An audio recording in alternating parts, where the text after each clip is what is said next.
Hi, Dr. Rob. Great to see you again tonight. Hey Tammy, welcome back. Thank you. We've Look got, at my orchid. I know your orchids are, Yeah, he actually, so, so he grows lovely orchids and I kill all plants. I I don't, don't kill okay. silk plants. I'm not one of those weird guys who grows orchids. I just want to say that. It's just that people give me them when they're dying and I know how to bring them back and I actually know how to make them flower. So, and it's so simple. Another time, we'll do a whole other show on orchids, Yeah. as opposed to No, sex addiction. I threw Um, away another plant because I killed it. I don't even know what to do. So all right, another time another that time. we will carry those feelings to another place. Yes. I want to say welcome everybody. Thank you for taking the time to join us. If you have not been here before, I volunteer my time twice a week as a professional to give you information that I don't think you are necessarily going to get elsewhere. I often say, and I'll just say this instead of start taking questions, when I was in need and in my own personal growth, you know, there were a lot of really famous therapists that I wanted to talk to, John Bradshaw and Claudia Black and all these people, but I couldn't access them. I had to go to a lecture or I could read their book.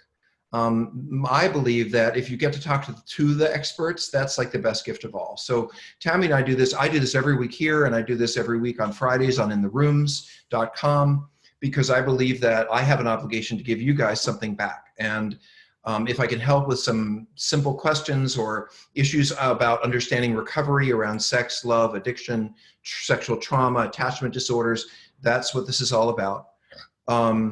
I will also say briefly that I am starting a 2-week intensive on next Monday, which means that I will be doing a 2-week residential program with as many folks as show up starting next Men. week.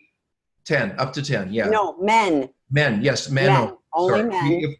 By the way, if you ever want to know why we do men's, it's very hard to get women to all sign up at once to go to something. They sign up and then, anyway, it's just easier to get guys to come to treatment. They're usually in more trouble. So I would say that hands down, I'm probably one of the most skilled clinicians in this area of the work that I know Yes. of out there who's still doing the work.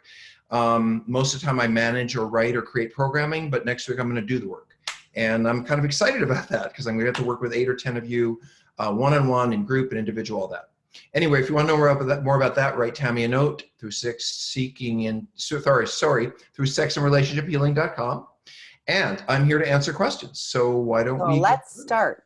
The first question, please explain any correlation or causation between dissociation or compartmentalization and long-term memory loss, especially regarding acting out details and any corresponding emotions.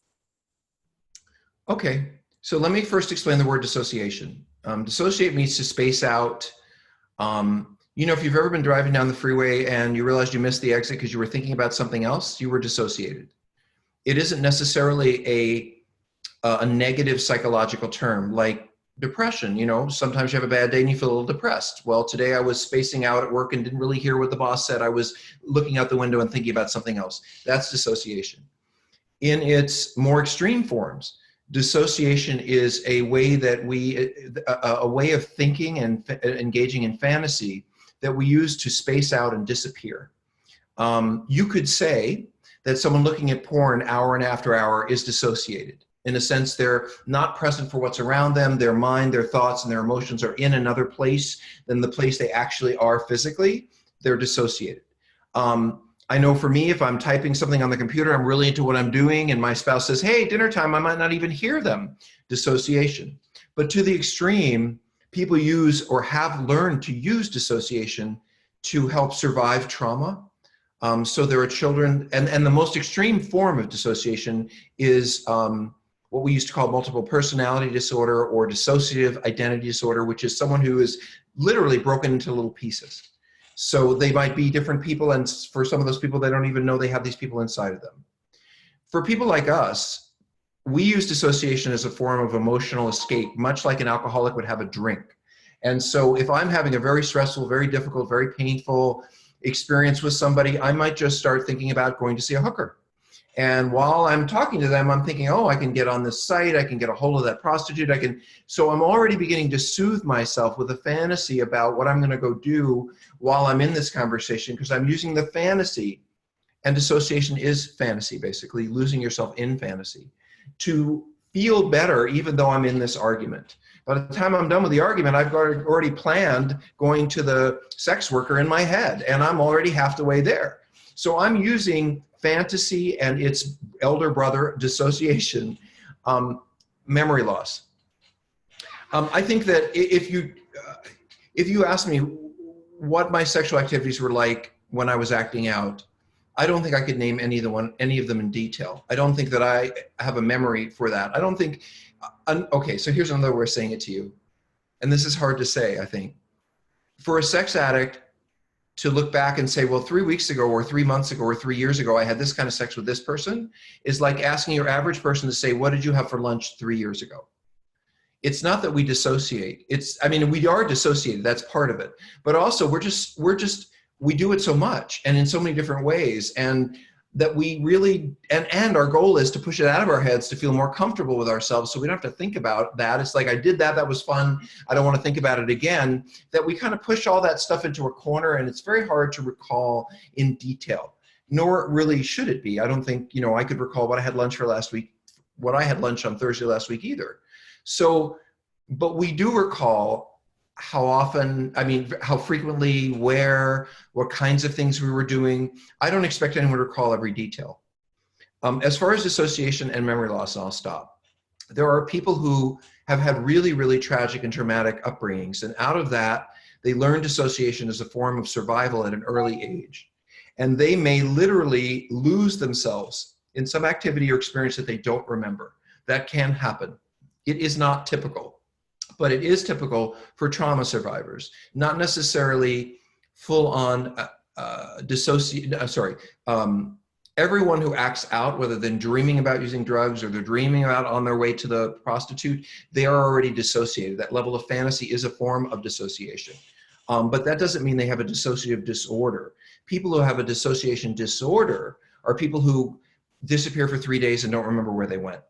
They just don't, they were at the office and the next thing they knew they were lying in their house, only it's 3 days later. Real dissociation to that degree is not something that you remember at all. So if I was dissociated fully when I was sexually acting out, I wouldn't remember it. So I'm going to tag on to you. You said, because I want to clarify, I think for the partners too, because you said, oh, that was fun, and then on to the next time. It doesn't even have to be fun. It has to, it's done. It took me away from whatever for the moment. So it isn't necessarily that it was fun. It was escape, and now on to the next thing. So, and you can plan that the next time is going to be fun, even if that time wasn't fun. And if you dissociate the memory, if you make it less powerful, then especially any bad parts you feel afterward, it makes it so much easier to say, oh, well, I'll just go do that again, because you don't really have in the front forward of your mind what actually happened. Agree. So, okay. Next question. Over a year later, still being gaslighted and lied to. Husband is going to meetings, reading, and on these discussions. I finally had to go. No contact. Advice? Well, I don't know. I'm not sure. Maybe Tammy, you could clarify the question, because I'm not really sure. Even though the husband apparently is doing the things that it's supposed to do, the spouse is feeling like they're being gaslighted and lied to. So it's like not really in recovery, just showing up and a button in a chair kind of thing. So I want to, this comes up a lot here, and I suspect there are a lot of spouses here. And I don't want to leave you feeling like the men you're married to or you're involved with are not getting well just because you're not seeing the progress that you might want to see. People enter this at all different, people come into recovery who've had lots of therapy, lots of self-growth, and they're kind of ready to latch onto it. And there are other folks who are kind of not so aware of themselves, not so connected, and they take a while. So just putting your butt in the chair is really, really a good thing. And if he's doing that, I say, woohoo. It may not be that you want to spend a lot of time with him. He still may be an asshole who lies, but at least he's an asshole who lies who's got his butt in the right chair. I think that our personality changes, our ability to be more assertive with you, more direct, that takes time. And so here's the rule that I told a lot of my clients to make with their spouses, and it might work for you too. A lot of times, if I come home to you and I've had some kind of experience of acting out, I'm not going to want to tell you. I just don't want to tell you. I don't want you to know that I did this. I feel bad. I'm going to want to lie. You think I've been working on it. I have been working on it. Now you're going to think that I haven't been because I had a slip. You're going to think everything I said was lying. I just don't want to tell you. And I understand that from the perspective of the addict who really is trying, and they may or may not have just had a slip and now they're back in recovery. But as far as you're concerned, you're back to, do I even want to live with you again? So what I would say to you is, this is the agreement I ask partners to make with your spouses.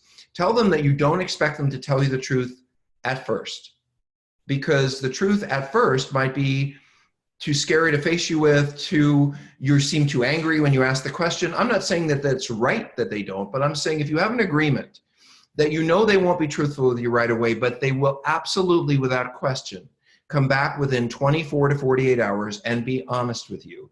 That is a huge shift from just staying in the lie. What I'm saying to you is, it would be great if the people I work with could grow quickly and within the end of a 2-week intensive or a month in residential treatment, come home and say, honey, I'm ready to be the husband you always wanted to be, or the wife you always wanted to be, and I'll be absolutely honest with you whenever you're asked. But a lifetime of lying is not resolved in 3 weeks or 3 months, or even maybe in 3 years in a 12-step program. It takes, depending on the person, a process of being willing and courageous enough for them to tell the truth. And so I would set it up for them so that maybe you give them a window to tell you the truth in the beginning. And then there's also, what do they have to tell you the truth about? And I think this is important. I do not believe that a sex addict should come back to a wife or a husband at the end of the day and say, oh, well, I was at the restaurant and I saw this waitress's butt, and oh, I picked up this magazine in the grocery store and I started obsessing, and then I chatted up the grocery store clerk and I started thinking about her coming home with me. That belongs with that person's sponsor, their therapist, their treatment program. That is not your information, because even if I was a healthy person, I might look at someone's butt and say, ooh, that looks pretty fun. I'm not going to go home and tell my spouse. That isn't healthy. But if I engage in the behavior, if I go home with someone, have sex with someone, pay for sex, engage in my bottom line, and you were going to come to me and say, well, congratulations, honey, you have 3 months of sobriety, but I really only have 3 weeks. That's what I need to tell you. If it's something that breaks my bottom line, you need to know. If I'm struggling with somebody I thought was cute and I've turned away and talked to my sponsor about it, I don't have to tell you that. And the reason is partly that to tell you every single detail, and I've had people do this, you'll never rest. You'll never feel safe, because we will always find, the healthiest of us will always find somebody sexually attractive. If we feel that we have to tell you every time that happens, we're never going to have a real marriage. But what you do need to know is anything significant that's happened, anything hands-on, anything that violates my agreements, anything that would break my sobriety. This person tagged on, stays in the lie until I prove the lie. So, well, yes, that's what we do. So I think there's if your addicts lie, I mean, you've probably heard the expression, if our lips are moving, we're probably lying. So, and that history of behavior can take a really long time to work through. So I wouldn't use that as the sole indicator of whether someone's getting well or not, but I would tell them that they're lying, and no matter what they say, you don't believe them, and that you expect that they're going to start coming forward and telling you the truth, because if they don't start moving in that direction, you're not going to be able to stay around. Okay, next question. You answered my question a few weeks ago about my thought pattern of never experiencing a movie love scene. Your answer made me realize that part of this pattern is how I feel about my looks. I'm slightly below average height and fat. So when I see an attractive woman and she doesn't see me or acknowledge my presence, I become angry. If I was a handsome guy, then she would notice and smile and possibly accept in advance, as opposed to being, in this word, repulsed. I become angry thinking that people whom are easier on the eye have an easier way in life. How do I get over the fact that life isn't fair and that some people have it better than me? I don't like this anger and resentment, as it leads me to acting out with prostitutes to make myself feel wanted. Okay, Tammy, I think you need to answer this question first, because I think this is such a beautiful 12-step question about resentments, that I think that there is a practice and a way of thinking that might help him. Maybe, even an action he might take every time he finds himself resentful. And then I'm glad to talk about the rest of it. But I have a feeling you might have a thought about this. Well, yeah, I mean, for me, resentments are exactly what you said. Resentments make me go to my acting out behavior. And you're right, life isn't fair. So for me, working on my resentments, and I did all the step work that is required to get through resentments. And then I do the maintenance steps that help me, go through resentments. So I don't know where you are in the program, but if you I am a 12-stepper. So if you haven't followed the 12 steps, I really strongly encourage you to do so. For me, I took specific actions about anytime I had a resentment. For me, my sponsor suggested that I pray good things happen to the person that I was resentful of. And that was really, really hard because I didn't really want to do that. But I did find for myself that the more I did that, the faster the resentment went away. The other thing that they shared with me is that I was allowing someone, when it was a specific person, now you kind of have a block of people. Target. So yeah. So, but for me, it was that I was allowing that person to live rent free in my mind, and I resented that. So, that it was all, it all came back to me. So it was something where if I took specific action, and for me, like I said, was, wishing and praying good things for that person. And I made a conscious effort to do that. And then I found that pretty quickly that started changing. And every time I've taken that up, it has transformed it. And I become kind of neutral, So. And just to say, Tammy has been my guide in this. There's been a few resentments I've had, and she has made me pray for these people. But I do want to say a little bit also about, there's another thing in 12-step programs it's called comparing your insides to someone else's outsides. Mm-hmm.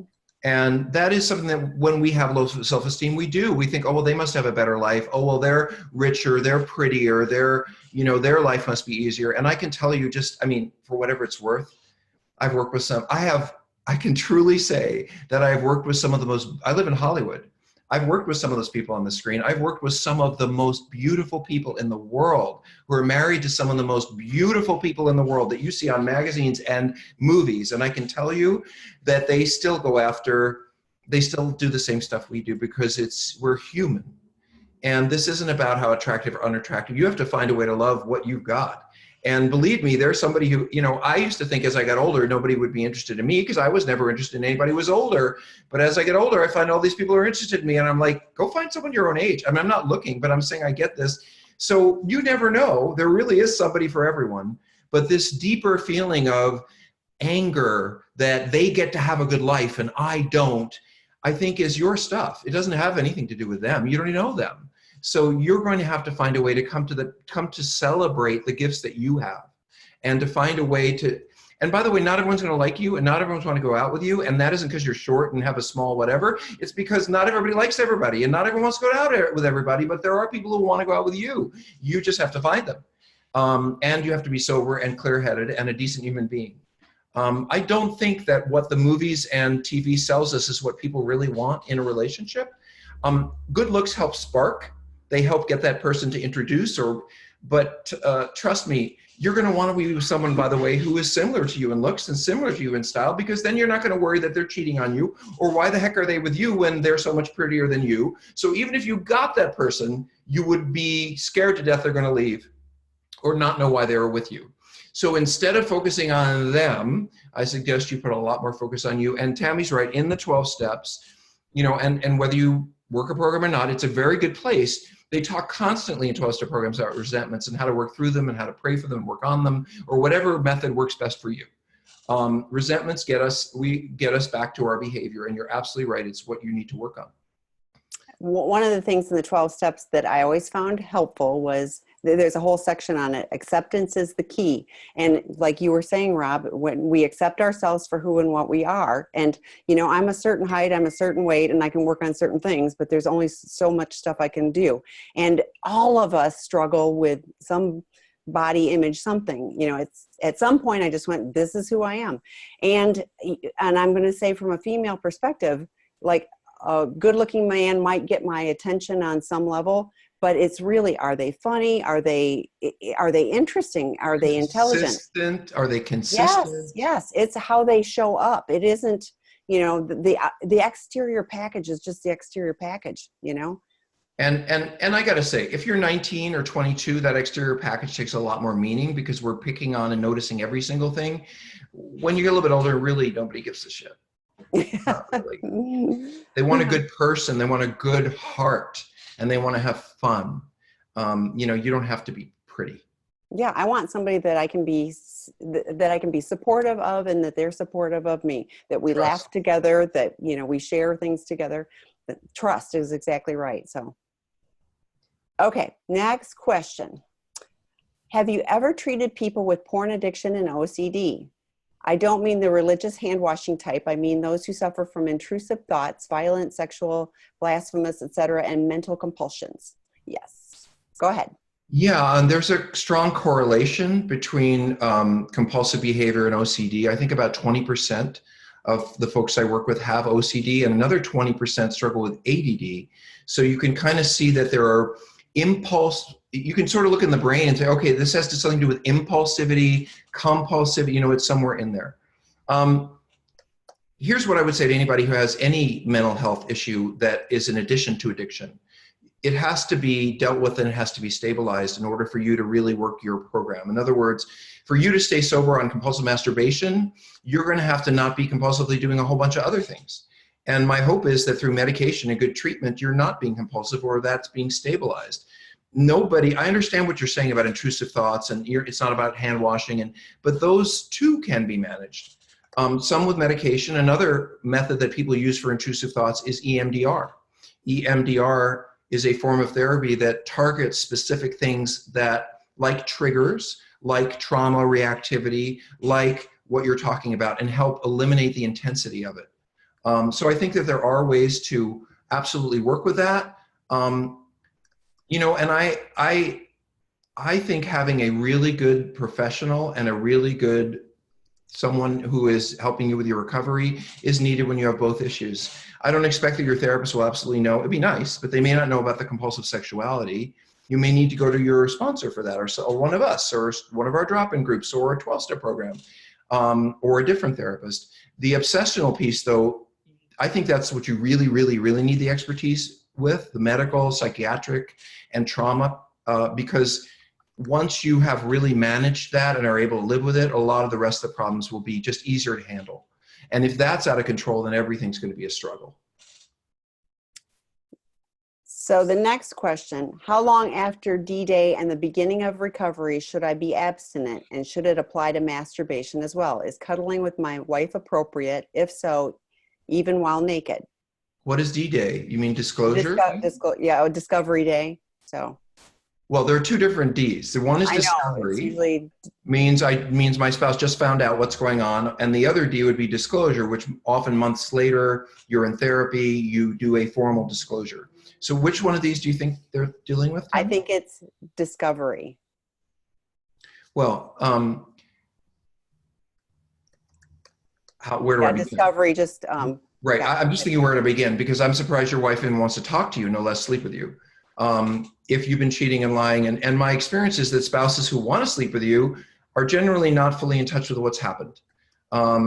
In other words, they want to sleep with you because they want to reassure themselves, or they want to keep you closer. Or my rule about having sex with people in recovery is pretty simple. Don't have sex with people you don't trust. So if you don't trust your husband, don't have sex with him. I can't imagine your wife has, or boyfriend or girlfriend, this person has trust in you when you've been lying, cheating, and it's just come out. So I would put sex with your partner on hold until they've expressed their anger, you've worked through some of their grief, you've, at least a few months, at least, and with some work on it. And as far as sex with yourself, I don't think it's for me to tell you. That's what a therapist that is in your life and knows your story can tell you. That's what a sponsor who has a history in working on this and knows your story can tell you. I can tell you when it was appropriate for me to return to being sexual after everything came out, but I can't tell you. I will tell you this. If you're someone who has, or if it's been a few months since your spouse found out and there's a thawing and you're beginning to reconnect, and she's beginning to trust you again, or he, then yeah, I think holding hands, going to movies, holding each other with clothes on at night, it's so much better for the couples that I work with to practice dating and intimacy, to practice not having sex, but everything else, holding hands, brushing hair, bathing each other, but let's place the emphasis where it belongs, which is on the connection, on the whole body, on the whole relationship, rather than just on penetrative sex. I really think if you're a sex addict, you've probably had enough sex, probably for a few lifetimes. So why don't you focus on helping do the things that restore your spouse's trust, and also checking in with him or her about their level of trust and belief in you before you start being sexual. And by the way, I want to say something for all the men in the room, because I don't care how sophisticated you are, how much college you've had. I run into this with men all the time. This question: what if I don't have sex for a few months? Isn't something going to fall off or break? Or guys who have a lot of sex often don't know a lot. So here's the deal. When we're young, before we masturbate, if our body needs to relieve itself, we have something called nocturnal emissions. If you stop being sexual as an adult male and your body needs to relieve itself, you will have a nocturnal emission and you'll be fine. Nothing bad will happen to you from not having sex for a little while. Even if you feel like you just absolutely are going to die? Well, that feeling will pass. And I think part of recovery is knowing that, I really, really want that glass of wine. I really, really want that cheesecake. I really want to go see that hooker. But if I take a breath and I take a little time and I reach out to someone, it'll pass. And I think that us learning to experience our desires without acting on them is better practice for us than, oh, I want to do this, let's go do it, which is something I think we're pretty familiar with already. Yeah, we call it impulse control. And yes, impulse control. As addicts, we have 0. So we don't have any questions. So if somebody wants to put in a question, but I'm going to take this moment for a public service announcement about our drop-in groups. So our drop-in groups are also at no charge to any of you, but you're given the space to connect with other people. So we have female sex and love addicts. We have a male partner group. We have a porn addiction group that is of mixed gender. We have a gay men's sex addiction 101 group. We have a men's sex addiction 101 group. We have a professionals group for people who are mental health professionals, physicians, dentists, attorneys, judges, etc. That one's password protected, but it is an opportunity for people to come in a safe place and connect. So there's a partners group as well. There's actually a mixed gender partners group on Sunday evenings, and then there's also another one on alternating Wednesdays. So please, if you haven't checked out the drop-in groups, we'd invite you to do that as well. Let me make a further sort of apology clarification. So Sex and Relationship Healing is the site where all of this is listed, and where I think the site's kind of a mess. I think we've done a reasonably bad job of setting it up. And here I have for months saying, go to our site, go to our site. And then I finally went to our site and I was like, this isn't what I want. So just understand, really, we are a work in progress. We don't have gazillions of dollars to set this stuff up. We're doing it piece by piece by piece. But we will get there. And if you go to the site, you will, with a little wiggling, you'll probably find your way into whatever group. Let me just say again, the groups are free. And they are for you to go to either to ask questions in groups like this, or in the share groups or the drop-in groups, you're really talking to each other. And you can be seen and talk to each other, or you can put your hand over the camera and not be seen. They are not recorded in any way. So the opportunity is simply this, that we are providing you. There's a therapist in the room, you don't know that, or you may. They're monitoring, they're making sure no bad things happen, people aren't mean or sexual in the room. But beyond that, this is your chance to get together with a bunch of people that you may never see again, don't ever have to worry if they know your neighbor, whatever, and talk about what it's like to have your husband betray you. Or talk about what it's like to have your wife not want to talk to you anymore. Or talk about what it's like to have your wife go out with another man. This is what we're here for. We are the place to have the difficult conversations with people that you don't want to tell your sister or your mother maybe that your husband had an affair, but you want to tell a bunch of women who are also having husbands who are having an affair, because they are your sisters. And it's the same thing for the guys. This is what, in the 30 years of doing this work, what I know is that we want to work with, us, not therapists. We want to be with people like ourselves. I could have set up a room for people who struggle with addiction, but the sex addicts would never talk about the sex, the cheating, and the masturbation. So it has to be about this. And I could set up a room for partners of addicts, but would you want to talk about your husband cheating with prostitutes if most of the women are there or husbands are there to deal with alcoholism? So we are trying to create an environment that's specific to your needs around issues where very few people have access to the information, and it's absolutely free. That is my dedicated promise to you. The other thing I want to mention, since we're doing plugs, is I have a great podcast. I have to say, it's pretty good. We are up to about 45. Did you know that, Tam? We have like 40. Yes, I did. 45 shows. So we were just nominated a top 10 addiction podcast. And let me just tell you what it is. It isn't just people asking questions like this. It's me talking to experts from all over the world about intimacy, relationships, healing broken relationships, cheating, how to survive cheating, how to grow relationships, what a relationship is. There's stuff for gay men, for people of color. We're just really trying to do the same thing. I am trying to do the same thing, which is attack head-on issues related to intimacy, sexuality, and relationship on sex, love, and addiction that people just don't generally talk about. And here's the gift of a podcast. I don't think I could go on the radio and talk about this stuff, but I can do it in a podcast and you can download it. So, and that's free too. Anyway, I'm done. Okay. Look, so few people wanted us to promote stuff that 7 people signed up with questions. So let's get going. Okay. Can those with extremely changed sexual taste from porn addiction come back to normal, whatever normal is? The most difficult part, apart from the addiction itself, is the intense shame and guilt. Are those the same question? Because there are 2 questions. Yeah, it's one. Yeah, it's sharing that it's the shame and guilt, but it is, can someone with extremely changed sexual taste from porn addiction come back to normal? All right. So there's a lot to this question. So let me try it from a couple of different perspectives. If you're 12 years old or 9 years old or 11 years old and you start looking at unusual porn, that may end up being a part of your, what we would call arousal template, or a part of what turns you on later in life. So at an early age, people who are looking at extreme or different kinds of porn may end up fetishizing those. By about 15 or 16, you're not likely to develop a new pattern that is deeply meaningful to you, although you may find some things out there that you never knew turned you on. So probably whoever you are by 20 is what your interests are. If you're never into animals, you're probably not going to be into animals, but might you start looking at regular porn and then start watching threesomes, and then there's 7 people online, and yeah, that happens all the time. And so people will escalate into looking at things that they never really thought they were interested in, that really aren't down the center lane of what turns them on, but it is really exciting and really shameful. And the shame is part of the excitement.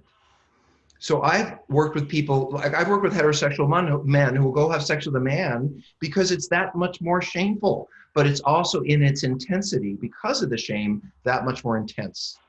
So let me go back to the beginning of your question. I don't know what is in your brain as what turns you on or not. I'm not sure you do, because I don't know what healthy sexuality is for you. It's different for every person. What turns me on is going to be different than you. And what turns you on at 27 might be different than what turned you on at 22 because you found all this other stuff online. But it may not be the sole thing that gets you going. I don't know. It depends on when you started obsessing about it. But here's the bottom line. Take the porn away. When you stop reinforcing, and that's the right word, those images attached to pleasure, you're going to be less and less turned on by them. There will be certain things that stick with you.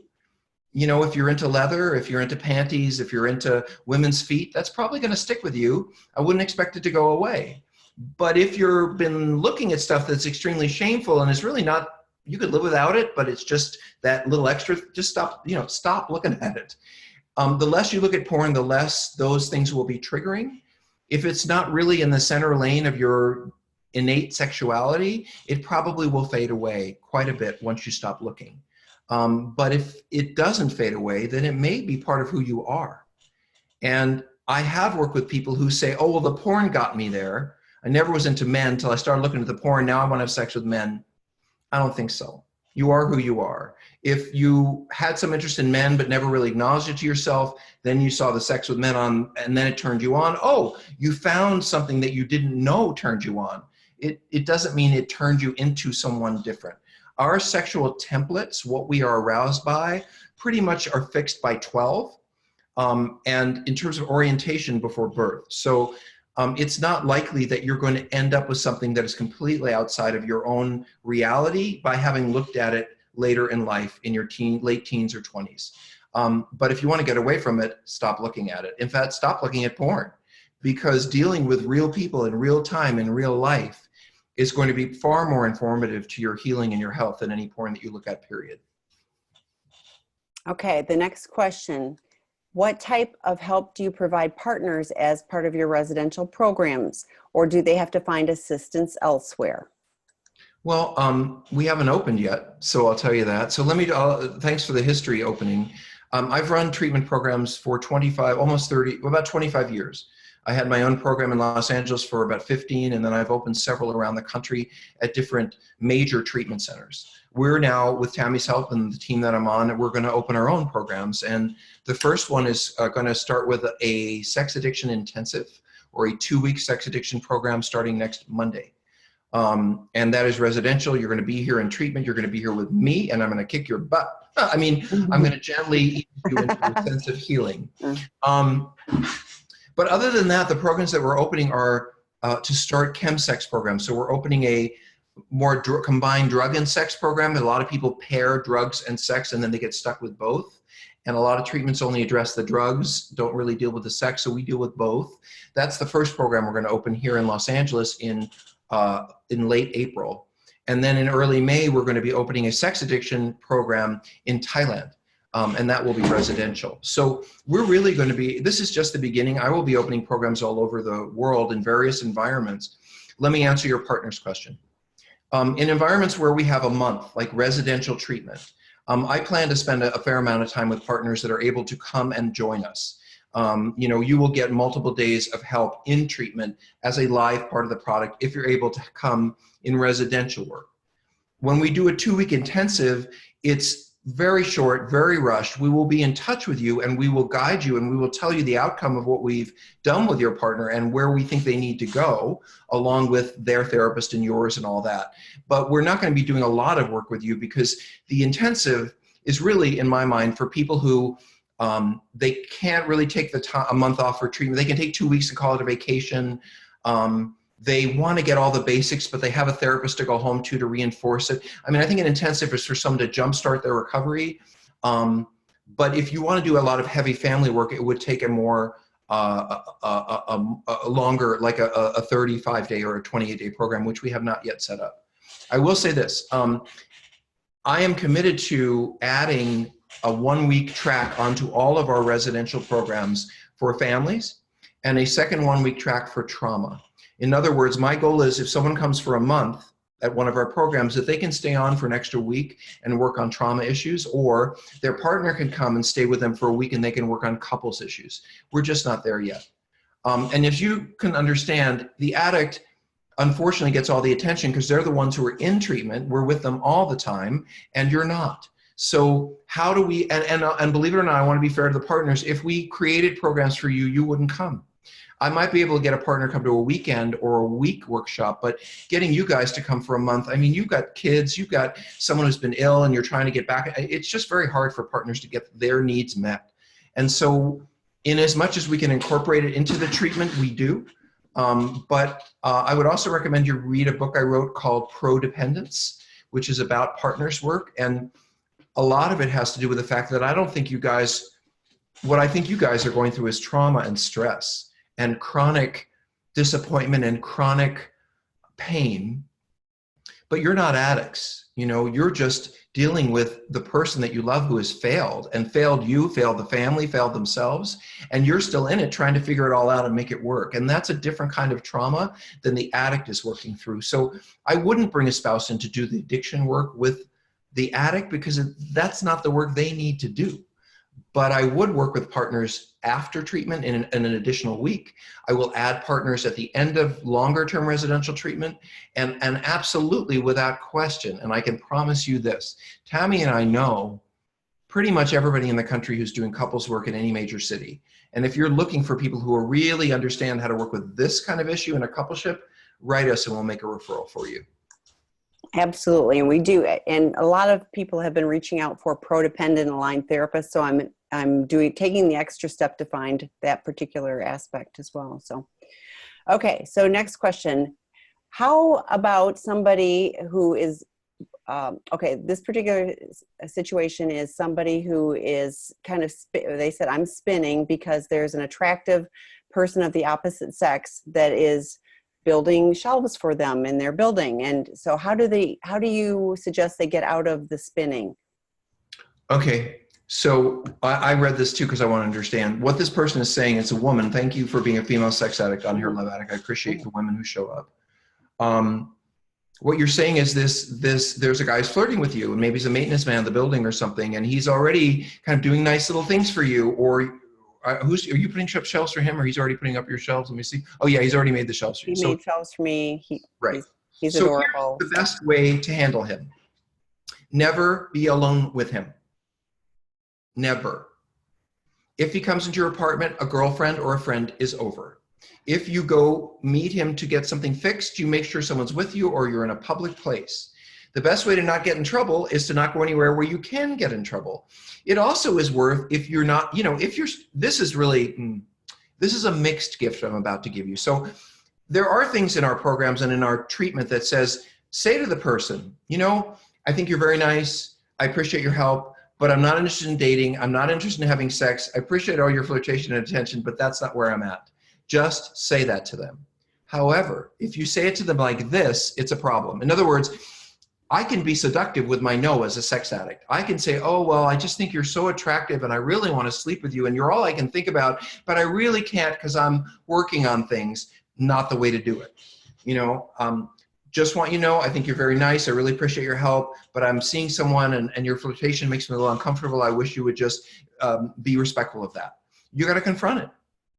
Now this guy may keep pushing, then he's being abusive. My guess is most non-sex addict men will just say, oh, I'm sorry. And my guess is you might have given him a signal or two. You might have appreciated that shelf going up. You might have, and so stop doing that. Go make a list of the ways that you are seductive. It's one of my favorite lists to make. Seductive means, how do I get people to pay attention to me sexually and romantically when they don't even know my intention?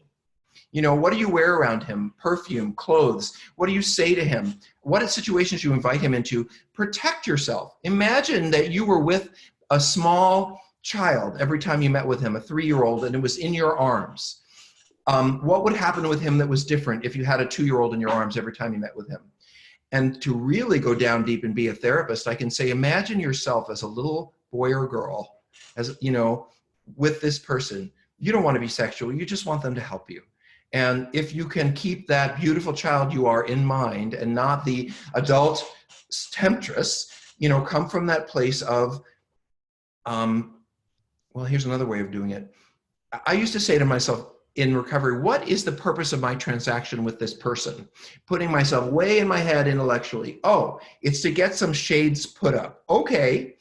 So I'm attracted to them and I'm worried that I might get into some situation. So this is what you do. You call a friend in recovery, or you call your therapist, or you call your mother or something, and someone you trust, and you say, this guy's coming over to work on my shades. I'm a little uncomfortable around him. You don't have to tell him you're attracted.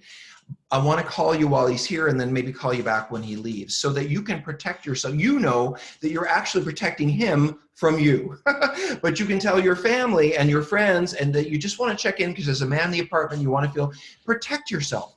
Put up boundaries as if he were a bad guy and you were going to get hurt, even though you're the person who's going to create the action.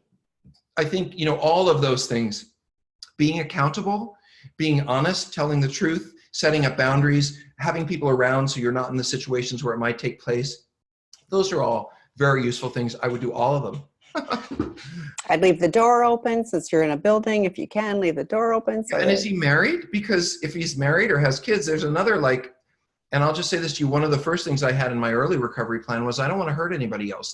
Above all else, I didn't want to hurt somebody's wife, somebody's husband, somebody, And so if he's in a relationship with someone else, do remind yourself that.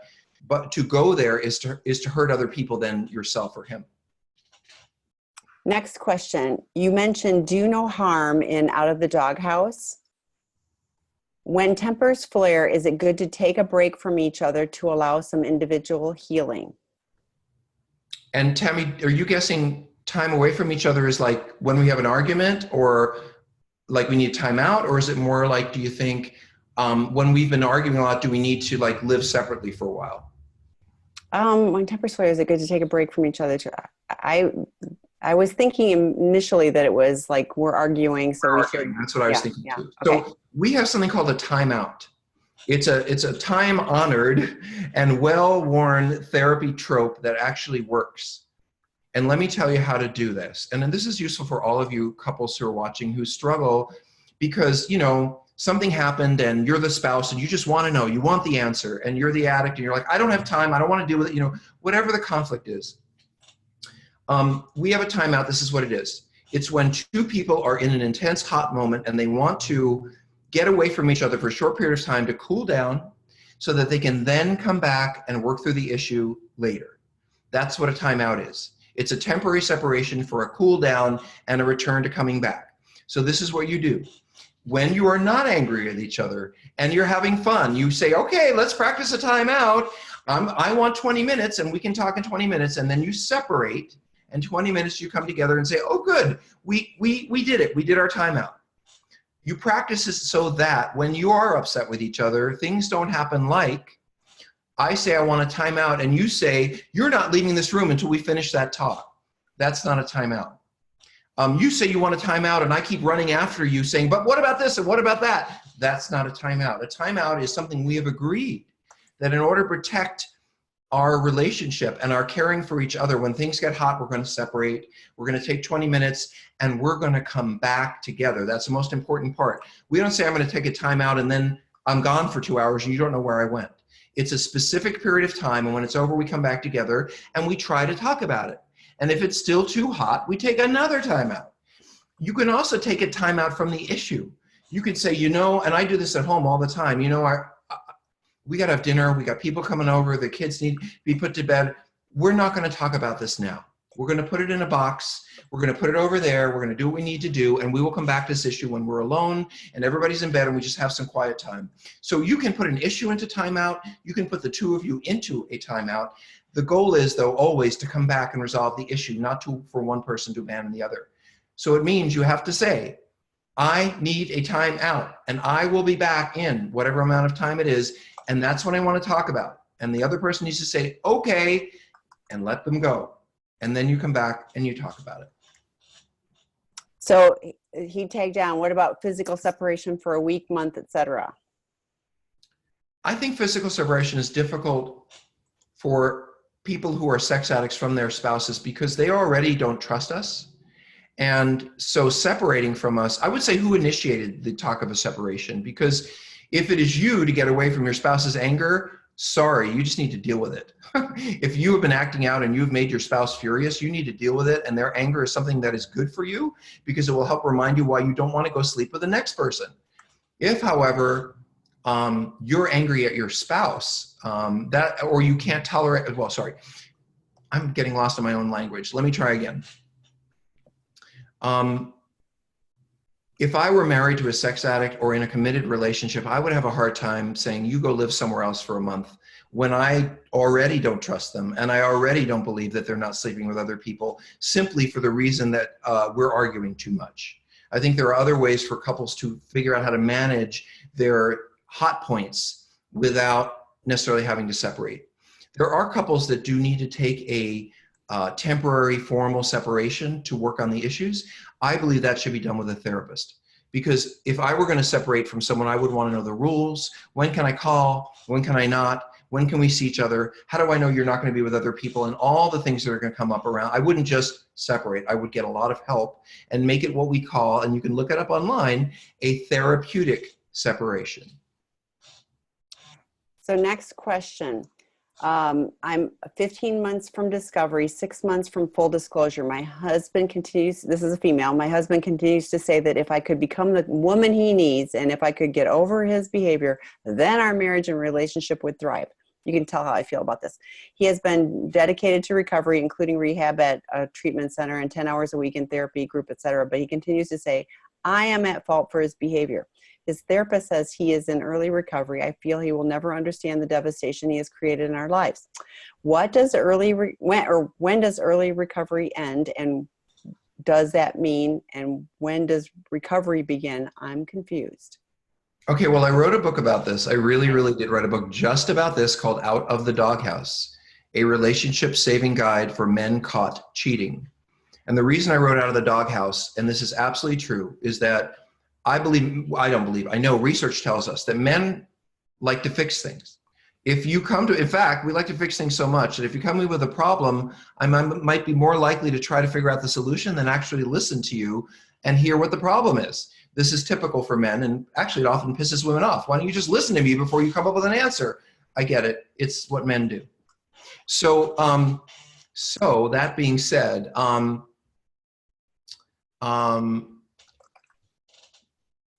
I wondered for a really long time, what is it about cheating on a woman that a man doesn't get? Because I have been with so many women who are so angry, so hurt.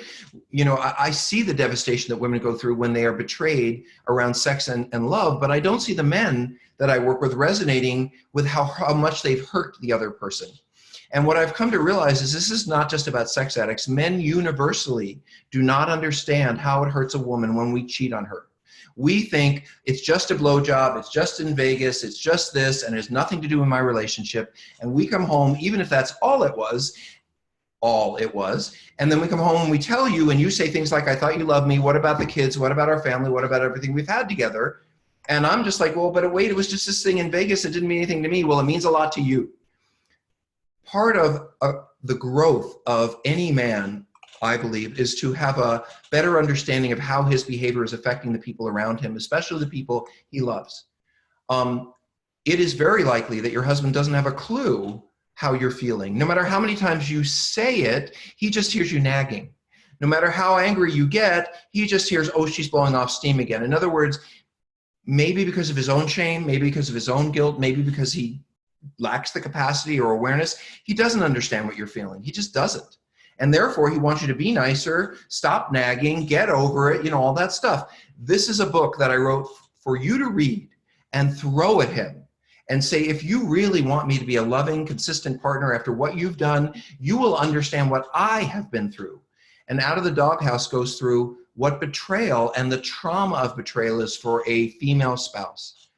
I believe that if a healthy man reads that, or even a broken man reads that, at least my experience is he goes, oh my God, I had no idea she was going through that, because he's able to read it rather than hear it from you. Hearing it from you, it sounds like, come on, get off my back, stop. Reading it is like, oh, this is what other men's wives go through. So that is one way to begin to have him understand. The other thing is, I would go, if it were me, I would ask to go to a therapy session with him and go in with his therapist and say, I am sick and tired of being the bad guy here. I'm the one who's been betrayed. I'm the one who's been violated. I'm the one who's been cheated on. And somehow I'm the one who's going to make the marriage better? That's bullshit. And I think that's a good attitude to have. And bring a copy of Codependence with you in case that therapist is a codependency person. They says, well, you have a part in it. You can say, bullshit, I have no part in it except what's happened to me. Here's the book, read it. So anyway, I'm not sure if I answered the question. I said a lot. Tammy, did I answer the question? I was going, and feel free to use that exact language. So, no, I concur. So, okay. If my husband acted out with porn and fantasizing and checking out women online, but denies physically acting out, should we still do an abstinence period while until the disclosure or something? So if there was no physical acting out, it's just according to what they know right now. Sorry about the barking. My dog has I hear Dozer. Something outside he wants to bark at. Yeah.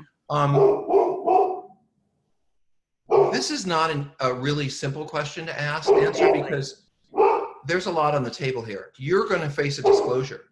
It may well be that there's more there. I'm sorry, but acting out online in porn, but what about cam girls? Because every time I pull up porn on a YouTube channel, I also get right next to it another window that comes up and says, here's this lovely girl from Ukraine. Would you like to talk to her? So is it just porn? Has he been chatting with other women? I think that you have to wait for disclosure before. I would not feel safe being sexual, feeling close to him. I think you'll feel like a fool later if you get information you didn't have and you think, God, why did I want to sleep with him when I didn't even know that this was going on? So, and again, I want to reinforce the statement I made before. I really want you spouses to get this.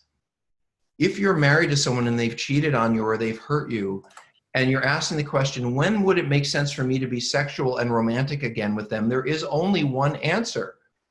When you trust them again. Why would you have sex with someone you don't trust? if disclosure is still forthcoming, which means a formal unveiling of his whole history in front of a therapist, there may well be things that will leave you thinking, I'm so glad I didn't sleep with him. And I would wait for disclosure. And then you're probably not going to want to for a while after that. Okay. I think probably the final question. I'm a female sex and love addict. After 5 months in recovery, I'm really coming to terms with how degrading my sexual acting out has been to my self-esteem. I frankly feel really depressed about it. I've managed to stay sober from my bottom lines and have a network of women in recovery, but I feel a lot of anger of how I let myself be treated. I'm not sure how to work through this anger and sadness for degrading myself. How do you advise working through this? Well, this is kind of, in my mind, in some ways, I'm going to approach it as a therapy issue. What I hear is a lot of shame and a lot of buried feelings that may not be entirely clear to you now. Let me give a little example. Many of us who come to this behavior, this compulsive, addictive, sexual, and romantic behavior, have trauma from the past. Sometimes we're not even aware that we do, but healthy people don't generally do these things unless something has happened to you. And I can promise to you that if you are an active female sex addict or have been, it's not likely that bad things didn't happen to you when you were young. So what I'm saying is that some of the feelings that you're feeling may not be just about this. It may be, once you stop acting out, you're going to have all kinds of feelings coming up. And some of them may be, and what I hear lacking, okay, this is what I want to say. What I hear lacking in your story is, I don't hear empathy for yourself. Even though I did a lot of crappy, sleazy, awful sexual things in my youth, and I did hundreds and hundreds of them, none of them illegal or physically harmful to anyone, but sleazy nonetheless. I felt sad for myself. I felt sad that I had thrown myself away. I felt sad that I had reached such a low point in my feelings about myself and my need for connection and my inability to deeply connect. That's where I ended up. But I'm not angry at myself. I think moving from anger to sadness is moving from shame to acceptance. Something happened to you. Probably a lot of things happened to you that left you making these decisions. Healthy, I guarantee that you had some things happen to you. You didn't just wake up one day and said, I'm going to sleep with half of the class, So if you did that, there has to be a way for you to connect. Wow, I must have been deeply wounded in some really meaningful way for me to have to end up as an adult running around looking for validation with all these strangers and not trusting a meaningful relationship to meet my needs. How sad I feel for that young woman you are that has been so hurt that this is what she ended up doing. I'm not angry at that young woman for hurting herself. I'm sad. Look, try it this way. If you walked into a room and you saw someone cutting on themselves, would you be angry at them for cutting on themselves? Or would you say, I'm so sad to see them hurting themselves in that way? I think you'd be sad. So why frame your sexual behavior as something to be ashamed of, as opposed to reframing it in what it really is, your best response, your best shot at adult survival, given whatever it is you grew up with. And now that you have new ways of surviving, my hope is that you can find forgiveness for yourself. And also, Tammy's going to probably say something about the 12 steps, but I'll say it for her. If you do go to a 12-step program and you are working on those steps, there is amends, there is forgiveness, there is the freedom of becoming the new person that you will and are. And so I think that absolutely holds that out, and you should grasp onto it. I highly recommend, and Tammy's going to put a link up in the chat right now for all of you, something called the promises. The promises come from all of the 12-step, well, they're used in AA, but they talk about, and let me just say this to you while you're all still here. This is one of the only times I ever cried in a meeting in the beginning. A 12-step meeting was, someone said to me about 2 years into my going to meetings, read this. And what I read was, whoops, hi Tammy, oh, I'm sorry. I was looking for my big book to see if I could find the page real fast. Oh, if you just type into Google the promises, yeah, we got a link. It's everywhere. Yes. This was the first time that I ever cried in a meeting, because what the promises say to me are that no matter how badly I've screwed up my life, no matter how bad I feel about myself, no matter how much I've hurt myself and others, that if I stay on this path of healing, that I'll not only feel better about myself and others, but I won't be ashamed anymore. I'll understand that everything that happened to me and everything I did is only a way that I can help someone else. Because if I've been through something, then that's a way I can help somebody else, whereas somebody who hasn't been through it probably can't. And so everything that you see as shameful and painful and embarrassing, I guarantee you, if you keep along this process, you'll actually be able to claim it as a strength. The fact that I had all those awful sexual experiences where I degraded and humiliated myself are now 1,000 new ways that I can talk to people about their sexual problems, their romantic problems, without shame, without discomfort, because I did that. I get that. I feel bad about it. I'm over it. Let's talk about you're doing it. And when you get to that place, you're going to be able to help other people. The gift of what you've been through is a gift you can give to others. Once you come to the place of accepting why you did it and how you ended up there, and it's not because you're a bad person. And with that, I want to say thank you all for being here. Wait, I want to tag in on that. So yes, I concur. And the 12 steps was incredibly healing for me, particularly doing my 4th step, my 5th step, and then the accompanying steps. I also want to mention that we're going to be adding a video series of working through the steps. Our good friend, Charlie Rizian, did a video series for us of working through the 12 steps. And she's really condensed it down. So she said, I was thinking if somebody is at 2 o'clock in the morning and they don't have a sponsor and they want to start working through the steps, this is how you do it. And so that's going to be posted on our website, hopefully in the next week or 2. But it will guide you through that. But the steps were incredibly freeing, because I found out that I was just a normal addict. All the stuff that I thought was so horrible about myself, somebody said, you're just a typical, female addict. And I was like, oh, okay. It didn't take it away, but it changed the perspective of it. And like Rob said, I've been able to use that many times over all the years, to help someone else as well. So, and the promises do say, I won't regret the past nor wish to shut the door on it. And I don't, because everything that I did brought me to where I am now. And I like where I'm at. So folks, thank you for coming. Thank you for joining us. You can find us on sexandrelationshiphealing.com. You can find me doing podcasts on sex, love, and addiction on Stitcher and Android and all that. The Psychology Today blog is called Sex and Love in the Digital Age. And I'm here every Monday night and on In the Rooms every Friday night. We really hope to be of service to you. And if you have more questions, write us and we will answer them. Thank you for your time. Thank all of you. Bye now. Bye, Rob. Bye, Doc. Oh, bye.